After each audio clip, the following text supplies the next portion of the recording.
Nasıl kader Allah'ım, sevdiğim dedim sevdim, ömrümü ona verdim, ömrümden çaldı. Bu nasıl yazı Allah'ım, sözüm ona çok sevdi, kalbinde yerim tekti, vurdu da gitti. Bu nasıl aşk, bu nasıl dünya, bu nasıl yar, bu nasıl sevda? Günahları hep benim boynumda.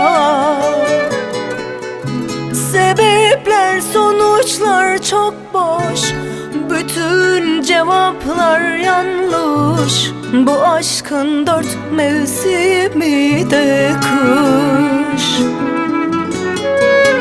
Ne kadar devam eder ki, bu gönlüm kaç kez sever ki? Heves değil aşk bu bendeki. Sebepler, sonuçlar çok boş, bütün cevaplar yanlış. Bu aşkın 4 mevsimi de kış.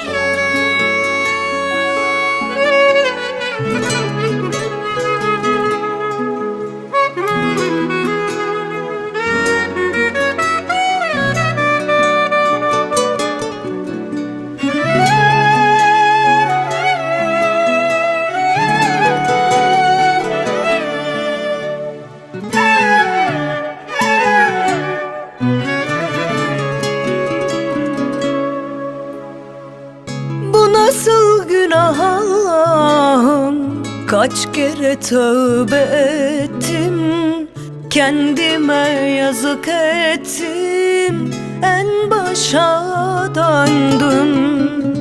Bu nasıl yalan Allah'ım, ona çok güvenmişken, yeniden başlamışken sonumu gördüm. Bu nasıl aşk, bu nasıl dünya, bu nasıl yar, bu nasıl sevda? Günahları hep benim boynumda. Sebepler, sonuçlar çok boş, bütün cevaplar yanlış. Bu aşkın 4 mevsimi de kış. Ne kadar devam eder ki, bu gönlüm kaç kez sever ki? Heves değil aşk bu bendeki.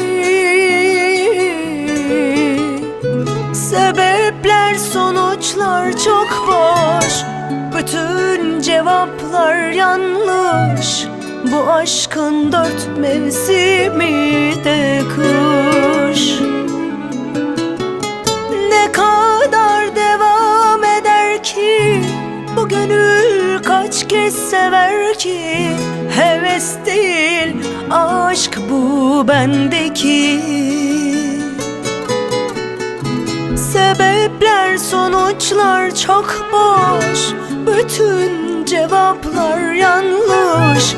Bu aşkın 4 mevsimi de kış. Ne kadar devam eder ki, bu gönül kaç kez sever ki? Heves değil